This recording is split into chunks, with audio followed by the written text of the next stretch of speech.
Outsourcing के माध्यम से बड़े पैमाने पर कर्मचारी रखे जा रहे हैं। खासकर बिजली विभाग तो पूरा का पूरा आज उन्हीं के हवाले है। हर विभाग, आपका नगर विकास भी आज उन्हीं पर आधारित है। स्वास्थ्य विभाग भी जो बड़े विभाग हैं आज आउटसोर्सिंग के माध्यम से कर्मचारी रखे जा रहे हैं। तो मैंने सरकार से जानना चाहता, क्या आप उनके लिए कोई नियमावली बनाने जा रहे हैं? क्या ऐसे लोगों को आप नियमित करने जा रहे हैं? तो सरकार ने जवाब दिया कि नहीं, इसके माध्यम से लिए जाने वाले कर्मी राज्य सरकार द्वारा नियुक्त कर्मी नहीं है।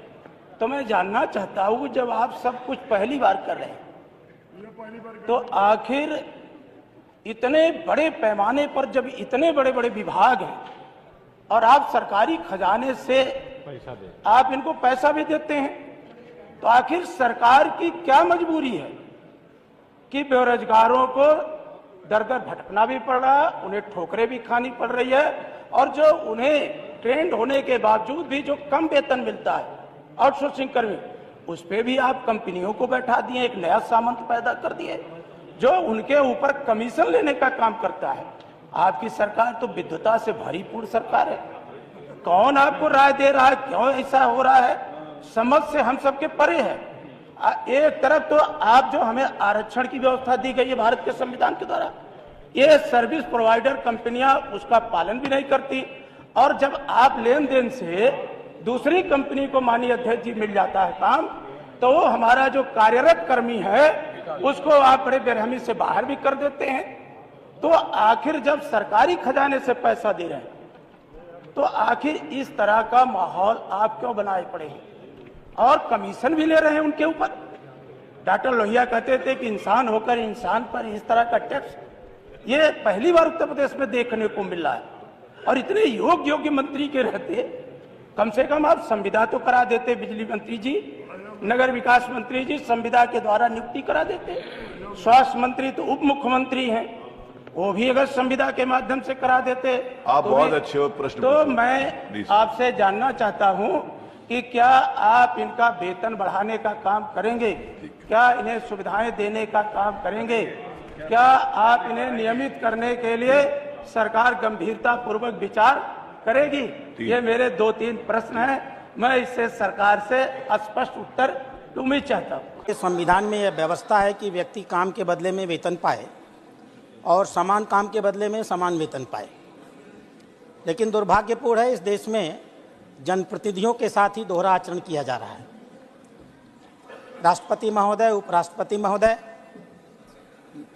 केंद्र के मंत्रीगण, राज्य के मंत्रीगण, माननीय सांसदगण, माननीय विधायकगण, इन सब ने संवैधानिक तरीके से और कानून बना करके अपने अपने वेतन की, अपने अपने भत्ते की और अपने अपने पेंशन की व्यवस्था की हुई है। ये व्यवस्था संविधान प्रबद्ध माध्यमों से हम लोगों ने की है। लेकिन दुखद है, इस देश में लाखों की संख्या में ऐसे जमीनी जनप्रतिनिधि हैं जो जमीनी धरातल पर बहुत महत्वपूर्ण काम करते हैं। विकास की जो भी योजनाएं हम यहाँ बनाते हैं, जमीनी धरातल पर उनको लागू करने का काम वही करते हैं। वो प्रत्यक्ष जनता के संबंध में रहते हैं। लगातार जन समस्याओं को लेकर के उन्हें 24 घंटे काम करना होता है। हमने इन बड़े जनप्रतिनिधियों के लिए संविधान के तौर तरीके से वेतन की, भत्ते की और पेंशन की व्यवस्था कर दी। भारत अकेला ऐसा देश होगा शायद जिसने संवैधानिक रूप से 73वें और 74वें संशोधन के माध्यम से ग्रामीण और शहरी क्षेत्रों में लोकतंत्र का विकेंद्रीकरण किया और स्थानीय निकायों को चलाने के लिए जनप्रतिनिधियों की संवैधानिक रूप से व्यवस्था की। उनके अधिकार दिए, उनके दायित्व दिए, लेकिन जो कुछ उनको नहीं दिया वह था उनका वेतन नहीं दिया, उनका भत्ता नहीं दिया और उनका पेंशन नहीं दिया। मैं जानना चाहता हूं इस सदन से, इस सौतेले और इस दोहरे आचरण का आधार क्या है? क्या वह जो छोटे जनप्रतिनिधि होते हैं, क्या उनके परिवार नहीं होते, उनके माँ बाप नहीं होते, उन्हें अपने माँ बाप की चिंता नहीं करनी होती, अपने बच्चों की चिंता नहीं करनी होती? आखिर किन कारणों से आज तक हमने संवैधानिक रूप से उनके लिए यह व्यवस्था नहीं की स्थानीय आधार पर सरकारें, मुख्यमंत्री दया की तरह उनको वेतन, उनको भत्ता देते हैं, ब्यूरोक्रेसी उनको नियंत्रित करती है। यह दोहरा आचरण इस देश में समाप्त होना चाहिए। अगर हम संविधान संशोधन लेकर के जनप्रतिनिधियों को लाए थे तो हमें उस कानून में यह व्यवस्था करनी चाहिए थी कि हम उन्हें आर्थिक रूप से समस्त बनाते। हमने नहीं किया, हमने लोकतंत्र का मजाक उड़ाया है, हमने उन्हें अधिकारियों के आधार पर छोड़ दिया है। और इसलिए मैं सरकार से मांग करता हूं, अध्यक्ष महोदय, आपके माध्यम से सरकार से मेरी अपेक्षा है, सरकार संविधान संशोधन करे 73वें और 74वें संशोधन में, और अपने सारे कर्मियों को अस्थायी किया जाए महोदय, नल जल का भुगतान कराया जाए महोदय। जो आपने वादा किया है उसको निभाइए, वादा किया है तो निभाना पड़ेगा, वरना गद्दी छोड़ के जाना पड़ेगा, ये हम कहना चाहेंगे। महोदय, हम ये कहेंगे कि पेंशन योजना 400 पेंशन, बगल के झारखंड राज्य है, बहुत अमीर राज्य वो भी नहीं है, 1000 पेंशन सबको वहां पे मिल रहा है लोगों को, जो वृद्धा पेंशन है, विधवा पेंशन है, विकलांगता पेंशन है, और मैया सम्मान योजना से महिलाओं को 2,500 हजार मिलने जा रहा है। बिहार के अंदर क्या है? केवल जुमला, केवल झूठ। पेंशन को बढ़ा करके 3,000 रुपए मासिक किया जाए, ये हम लोग सरकार की तरफ सरकार से मांग करते हैं। और इसकी शुरुआत हम करेंगे कि गोलमाल होते होते अब माल गोल हो जाता और इस अंधेर नगर को हरदम चौपट राजा भाता। तो महोदय, 20 साल से माननीय मुख्यमंत्री जी बिहार को संभाल रहे हैं, लेकिन जो आंगनबाड़ी की संख्या है 1,14,935, उसमें से मात्र 26,097 आंगनबाड़ी केंद्र बनाए हैं।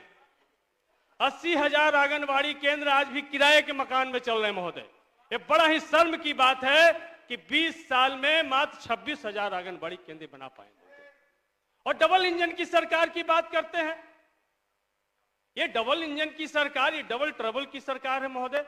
जब हम आंगनबाड़ी केंद्र नहीं बना पाते हैं, अभी सितंबर माह में समाज कल्याण विभाग ने जो अध्ययन कराया है उसमें चौंकाने वाला तथ्य आया महोदय कि 60% आंगनबाड़ी केंद्र सुविधा विहीन है, जहां पर शुद्ध पानी का व्यवस्था नहीं है, जहां पर शौचालय का व्यवस्था नहीं है महोदय, जहां पर अन्य राज्यों से सबसे फिसड्डी आंगनबाड़ी केंद्र हमारा है महोदय। ये समाज कल्याण विभाग का रिपोर्ट है महोदय।